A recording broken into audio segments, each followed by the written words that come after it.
नमस्कार मित्रों। आज का टेस्ट संख्या 43वां भारतीय कृषि एवं फसलों से संबंधित कुल 20 प्रश्न इस टेस्ट में शामिल हैं। चलिए शुरू करते हैं आज का टेस्ट। पहला प्रश्न है, विश्व में बांस के उत्पादन में भारत का कौन सा स्थान है? विश्व में बांस के उत्पादन में भारत का कौन सा स्थान है? प्रथम, द्वितीय, तृतीय या चतुर्थ? तो इस प्रश्न का ऑप्शन नंबर बी सही होगा, दूसरा स्थान, यानी विश्व में भारत का बांस के उत्पादन में दूसरा स्थान है। चलिए नेक्स्ट क्वेश्चन, निम्नलिखित में से कौन सा विकल्प सही सुमेलित नहीं है? ऑप्शन ए, नीली क्रांति मत्स्य उत्पादन। ऑप्शन बी, सुनहरी क्रांति फल उत्पादन। ऑप्शन सी, गुलाबी क्रांति टमाटर उत्पादन। और कृष्ण क्रांति पेट्रोलियम उत्पादन। तो कौन सा विकल्प असंगत है यहाँ पे? इसका ऑप्शन नंबर सी सही होगा, गुलाबी क्रांति टमाटर उत्पादन। ये ऑप्शन असंगत है क्योंकि गुलाबी क्रांति का संबंध है झींगा मछली से। गुलाबी क्रांति का संबंध है झींगा मछली से। बाकी ऑप्शन ए सही है, नीली क्रांति मत्स्य उत्पादन, सुनहरी क्रांति फल उत्पादन और कृष्ण क्रांति पेट्रोलियम उत्पादन। तो इस प्रश्न का ऑप्शन नंबर 3 सही उत्तर होगा। नेक्स्ट है प्रश्न संख्या तीसरा, पीस क्लोज। पीस क्लोज का संबंध किससे है? कृषि समझौता, सिंचाई समझौता, मत्स्य पालन या वस्त्र उत्पादन? पीस क्लोज का संबंध इनमें से किससे है? इस प्रश्न का ऑप्शन नंबर ए सही होगा, कृषि समझौता, यानी पीस क्लोज का संबंध कृषि समझौता से है। नेक्स्ट है प्रश्न संख्या चौथा, निम्न में से कौन सा सुमेलित नहीं है? निम्न में से कौन सा सुमेलित नहीं है? विश्व खाद्य पुरस्कार 1987, बरलोक पुरस्कार 1973, कुरियन पुरस्कार 1990 और गोपाल रत्न पुरस्कार 1965। चारों में से असंगत विकल्प का हमें चयन करना है। ऑप्शन डी से होगा, गोपाल रत्न पुरस्कार 1965, ये असंगत है। नेक्स्ट है पांचवा प्रश्न,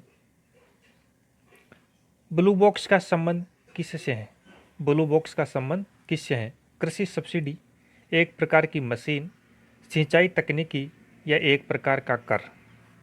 तो आप उचित विकल्प का चयन करें। तो मित्रों इस प्रश्न का ऑप्शन नंबर ए सही होगा, ब्लू बॉक्स का संबंध है कृषि सब्सिडी से। ब्लू बॉक्स का संबंध कृषि सब्सिडी से होगा। बढ़ते हैं अगले प्रश्न की ओर। छठा प्रश्न है, निम्न में से कौन सा कथन असत्य है? असत्य कथन का चयन करना है। ऑप्शन ए है, हिलिंग्स वुड्स का संबंध कृषि से है। ऑप्शन बी देखिए, वेनिला एक मसाले की फसल है। Option C, to a hunger free world के लेखक सलीम अली है। और ऑप्शन डी है, उत्तर प्रदेश सबसे अधिक कीटनाशी रसायनों का प्रयोग करता है। तो चारों में से हमें असत्य कथन का चयन करना है।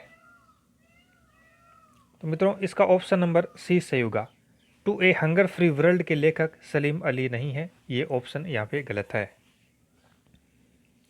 बढ़ते हैं अगले प्रश्न की ओर। सातवां प्रश्न, निम्न में से कौन सा कथन असत्य है?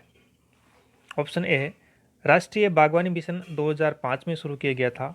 ऑप्शन बी है, 16 अक्टूबर को विश्व खाद्य दिवस मनाया जाता है। और ऑप्शन सी है, किसान कॉल सेंटर की शुरुआत अटल बिहारी वाजपेयी ने की थी। ऑप्शन डी है, भारत विश्व में सबसे अधिक अफीम का उत्पादन करता है। तो चारों में से हमें असत्य कथन का चयन करना है। विचार कीजिए आप। मित्रों इसका ऑप्शन नंबर डी सही होगा, भारत विश्व में सबसे अधिक अफीम का उत्पादन करता है, ये विकल्प यहाँ पे असत्य है। बाकी उपयोग तीनों कथन यहाँ पे सत्य है। नेक्स्ट है प्रश्न संख्या 8वां, निम्नलिखित में से कौन सा विकल्प सही सुमेलित नहीं है? सेरीकल्चर रेशम कीट उत्पादन, पीसीकल्चर मत्स्य पालन, एपीकल्चर मधुमक्खी पालन और हॉर्टिकल्चर फल उत्पादन। चारों में से कौन सा विकल्प यहाँ पे सही सुमेलित नहीं है? ऑप्शन डी होगा, हॉर्टिकल्चर फल उत्पादन। ये ऑप्शन असंगत है क्योंकि हॉर्टिकल्चर का संबंध है बागानी कृषि से। तो डी ऑप्शन यहाँ पे गलत है। नेक्स्ट है प्रश्न संख्या 9वां, कौन सा भारतीय राज्य दालों का सबसे बड़ा उत्पादक है? कौन सा भारतीय राज्य दालों का सबसे बड़ा उत्पादक है? महाराष्ट्र, उत्तर प्रदेश, मध्य प्रदेश या राजस्थान? ऑप्शन सी होगा मध्य प्रदेश, दालों का सबसे बड़ा उत्पादक राज्य है। नेक्स्ट 10वां प्रश्न, इनमें से किस विकल्प में खरीफ की फसलें नहीं है? किस विकल्प में खरीफ की फसलें नहीं है? ऑप्शन ए बाजरा, ज्वार, मूंग। ऑप्शन बी मक्का, मसूर, रतालू। ऑप्शन सी मक्का, गन्ना, ज्वार। और ऑप्शन डी है ज्वार, तिल, चावल। किस विकल्प में खरीफ की फसलें नहीं है, उस विकल्प का चयन करना है। तो मित्रों इसका ऑप्शन नंबर बी सही होगा, मक्का, मसूर, रतालू। इसमें मक्का खरीफ की फसल है, लेकिन मसूर और रतालू ये रबी की फसलें हैं, तो ये ऑप्शन यहाँ पे सटीक बैठता है। बाकी पहला, तीसरा और चौथा, इन तीनों विकल्प में ये जो फसलें दी हुई है ये सभी खरीफ की फसलें हैं, तो इस प्रश्न का दूसरा ऑप्शन सही होगा। नेक्स्ट है प्रश्न संख्या 11, भारत का सबसे बड़ा खाद्यान्न उत्पादक राज्य कौन सा है? भारत का सबसे बड़ा खाद्यान्न उत्पादक राज्य कौन सा है? उत्तर प्रदेश, पंजाब, मध्य प्रदेश या पश्चिम बंगाल? इस प्रश्न का ऑप्शन नंबर ए सही होगा, उत्तर प्रदेश। नेक्स्ट है प्रश्न संख्या 12वां, निम्नलिखित में से कौन सा सही सुमेलित नहीं है? ऑप्शन ए रबी की फसल जूट, गन्ना।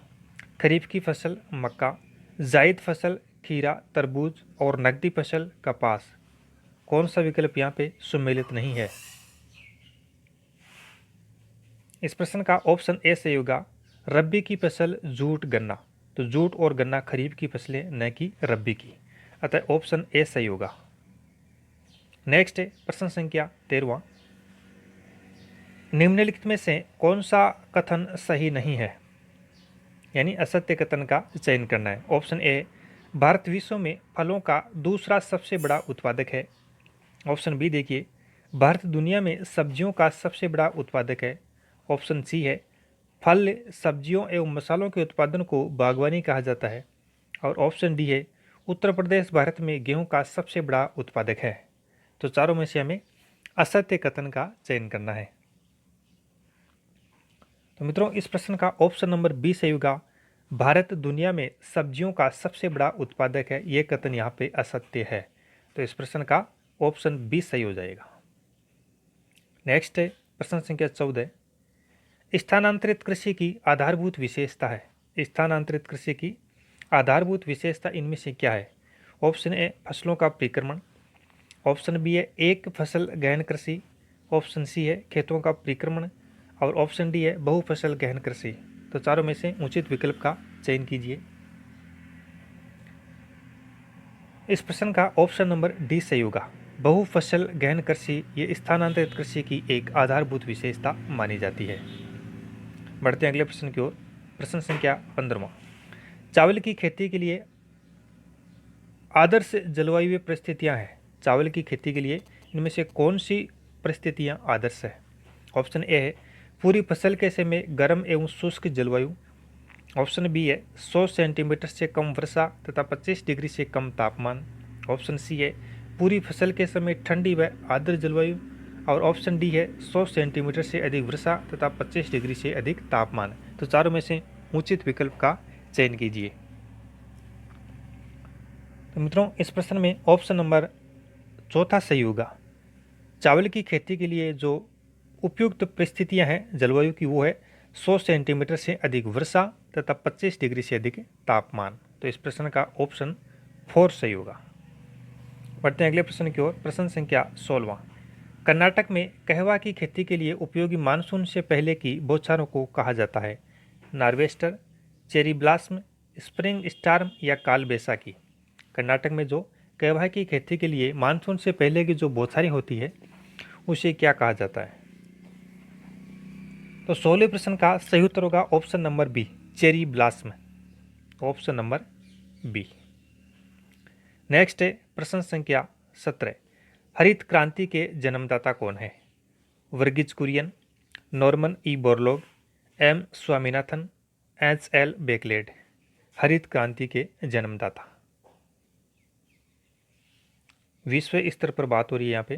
तो इस प्रश्न का ऑप्शन बी सही होगा, नॉर्मन ई बोरलॉग, हरित क्रांति के जन्मदाता। नेक्स्ट है प्रश्न संख्या 18वां, भारत के किस राज्य को धान का कटोरा कहा जाता है? भारत के किस राज्य को धान का कटोरा कहा जाता है? छत्तीसगढ़, मध्य प्रदेश, उत्तर प्रदेश या Andhra Pradesh?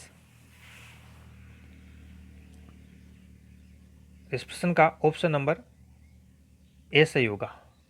Option number A सही होगा, छत्तीसगढ़। छत्तीसगढ़ को धान का कटोरा कहा जाता है। नेक्स्ट है 19वां प्रश्न, 12वीं पंचवर्षीय योजना में कृषि विकास की वृद्धि दर का लक्ष्य क्या रखा गया था? 12वीं पंचवर्षीय योजना में कृषि विकास की वृद्धि दर का लक्ष्य क्या रखा गया था? क्या 2% था, 4% था, 5% था या 8% था?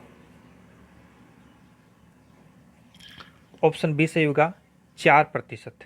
12वीं पंचवर्षीय योजना में कृषि विकास की वृद्धि दर का लक्ष्य 4% रखा गया था।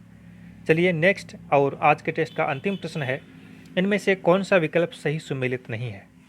भारतीय कृषि अनुसंधान परिषद नई दिल्ली, भारतीय दलहन अनुसंधान संस्थान कानपुर, राष्ट्रीय चावल अनुसंधान केंद्र कटक और अंतर्राष्ट्रीय चावल अनुसंधान संस्थान मेक्सिको। कौन सा विकल्प यहाँ पे सुमेलित नहीं है उसका हमें चयन करना है। तो मित्रों इसमें ऑप्शन डी ऑप्शन है, जो अंतर्राष्ट्रीय चावल अनुसंधान संस्थान मेक्सिको, ये असंगत है क्योंकि अंतर्राष्ट्रीय चावल अनुसंधान संस्थान मेक्सिको में नहीं है, ये मनीला में स्थित है। तो इस प्रश्न का चौथा ऑप्शन सही उत्तर होगा। तो ये थे मित्रों कुल 20 प्रश्न भारतीय कृषि एवं फसलों से संबंधित।